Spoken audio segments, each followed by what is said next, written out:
स्वागत है दोस्तों हमारे चैनल टिया इंस्पायर्ड। हम बुद्ध की कहानी लेकर आए हैं।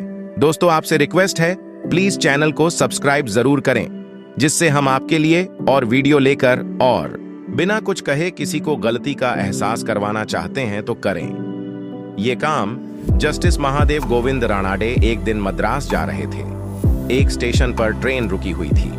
वह अपने डिब्बे से उतरकर प्लेटफार्म पर टहलने लगे।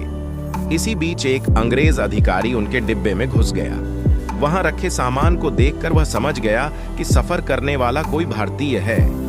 अंग्रेज ने न्यायाधीश महोदय का सारा सामान डिब्बे से बाहर फेंक दिया और पैर फैलाकर बैठ गया। कुछ देर बाद जस्टिस रानाडे वापस डिब्बे में लौटे तो अपना सामान बाहर देखकर चौंक गए।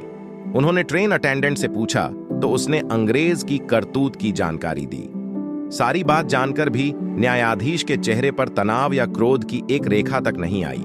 वह अटेंडेंट से बोले, तुम्हें तकलीफ ना हो तो मेरा सामान अपने कंपार्टमेंट में रख लो। अटेंडेंट ने सारा सामान रख लिया। ट्रेन बढ़ चली। कुछ देर बाद अंग्रेज को भी पता चल गया कि उसने जिस भारतीय का सामान फेंका था वह जस्टिस है। वह चुपचाप अपने स्टेशन पर उतरा और चला गया।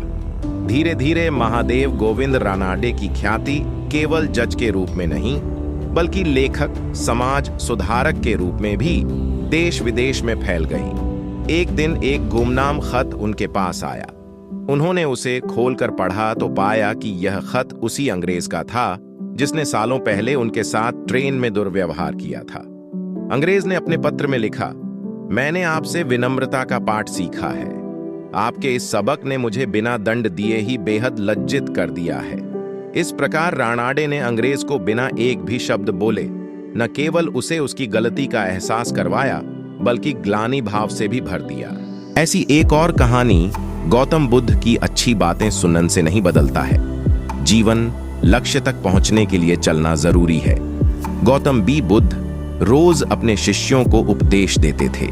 बुद्ध की ज्ञान की बातें सुनने काफी लोग आते थे। एक व्यक्ति गौतम बुद्ध का प्रवचन सुनने रोज नियम से आता था और उनकी सारी बातें सुनता था। बुद्ध अपने प्रवचनों में क्रोध, अहंकार, लोभ, शत्रुता छोड़ने की बात कहते थे। बुद्ध के प्रवचनों का सार यही था कि इन बुरी बातों को छोड़े बिना जीवन में शांति नहीं मिल सकती है। एक दिन उस व्यक्ति ने गौतम बुद्ध से कहा कि तथागत, मैं रोज नियम से आपके प्रवचन सुन रहा हूं, लेकिन मुझे कोई लाभ नहीं मिल रहा है। आपकी सारी बातें सच हैं, लेकिन मेरे जीवन में इनसे कोई बदलाव नहीं आ रहा है। बुद्ध ने उस व्यक्ति से पूछा कि तुम कहाँ रहते हो? उसने जवाब दिया कि मैं श्रावस्ती में रहता हूँ। बुद्ध ने पूछा, ये जगह यहाँ से कितनी दूर है? उस व्यक्ति ने जगह की दूरी बताई। इसके बाद बुद्ध ने फिर पूछा, तुम वहां कैसे जाते हो? व्यक्ति ने बताया कि कभी घोड़े पर, कभी बैलगाड़ी पर बैठकर जाता हूँ। बुद्ध ने फिर पूछा कि तुम्हें वहां पहुंचने में कितना समय लगता है? व्यक्ति ने पहुंचने का समय भी बता दिया। इसके बाद बुद्ध ने अंतिम प्रश्न पूछा कि क्या तुम यहां बैठे बैठे ही श्रावस्ती पहुंच सकते हो? इस प्रश्न के जवाब में व्यक्ति ने कहा कि गुरुजी, ये कैसे संभव है? इसके लिए तो चलना पड़ेगा, तभी मैं वहां पहुंच सकता हूं। बुद्ध बोले कि हम चलकर ही हमारे लक्ष्य तक पहुंच सकते हैं। ठीक इसी तरह जब तक हम अच्छी बातों का पालन नहीं करेंगे, उन पर चलेंगे नहीं, तब तक हम पर प्रवचनों का कोई असर नहीं होगा। सिर्फ अच्छी बातें सुनने से हमारा जीवन नहीं बदलता है। हमें प्रवचन को समझना होगा और उन्हें अपने जीवन में अपनाना होगा। व्यक्ति को बुद्ध की बातें समझ आ गईं और उस दिन के बाद उसने भी बुद्ध के बताए मार्ग पर चलना शुरू कर दिया। बुद्ध के प्रवचनों से व्यक्ति की सोच बदल गई और उसका मन शांत हो गया। कथा की सीख, इस छोटी सी कथा की सीख यह है कि अगर हम मन शांत करना चाहते हैं तो हमें क्रोध, लोभ, मोह, अहंकार को तुरंत छोड़ देना चाहिए। इन बुराइयों की वजह से हमारा मन अशांत रहता है, शांति नहीं मिलती है। महात्मा बुद्ध की ये 4 बातें हमेशा याद रखना। अपने मोक्ष के लिए खुद ही प्रयत्न करें।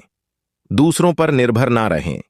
आपके पास जो कुछ भी है उसे बढ़ा चढ़ाकर मत बताइए और ना ही दूसरों से ईर्ष्या कीजिए। बुराई से बुराई कभी खत्म नहीं होती। घृणा को तो केवल प्रेम द्वारा ही समाप्त किया जा सकता है। जैसे मोमबत्ती बिना आग के नहीं जल सकती,